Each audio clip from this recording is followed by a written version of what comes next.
bagsak na marka ang binigay ng tatlong malalaking samahang Pinoy sa Saudi sa nagdaang tsunami Pinoy.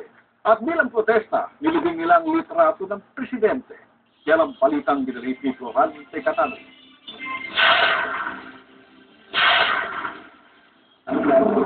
Zero ang grado na ibinigay ng Migrante International OFW Joint Force at Muslim Christian Alliance for Peace and Justice sa Saudi sa State of the Nation Address o SONA ni Pangulong Noynoy Aquino noong Lunes. Hikahos at lupaypay pa rin daw ang mamamayang Pilipino dahil mahal pa rin ang mga pangunahing bilihin at serbisyo sa bansa. Sa SONA ni Aquino, zero ang kanyang grado dahil kaming mga OFWs kasama ang aming pamilya at ang sambayanang Pilipino ay hindi ramdam iyong sinasabi niya na pang-ekonomiyang pagbabago. Inilibing nila ang litrato ni Pinoy bilang pagpapakita ng kanilang pagkadismaya sa poor performance ni Pinoy sa loob ng 2 taon. Hindi rin daw binanggit ni Pinoy ang usaping pangkapayapaan sa LDS, CPNPA at MILF na daan sa tunay na kapayapaan sa bansa.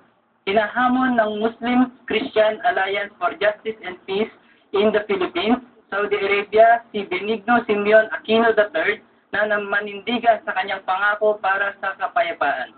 Usad pagong din daw ang hustisya para sa 58 katao na namatay sa Maguindanao Massacre noong November 23, 2009. Nanlumo naman si Sammy Bachiller dahil hindi rin nabanggit ni Pinoy ang programa para sa mga OFW, lalo na sa may problema na katulad niya. Isa si Bachiller sa 41 male cleaners sa Damam na gusto nang makauwi dahil nabiktima sila ng contract substitution at delayed salary payment.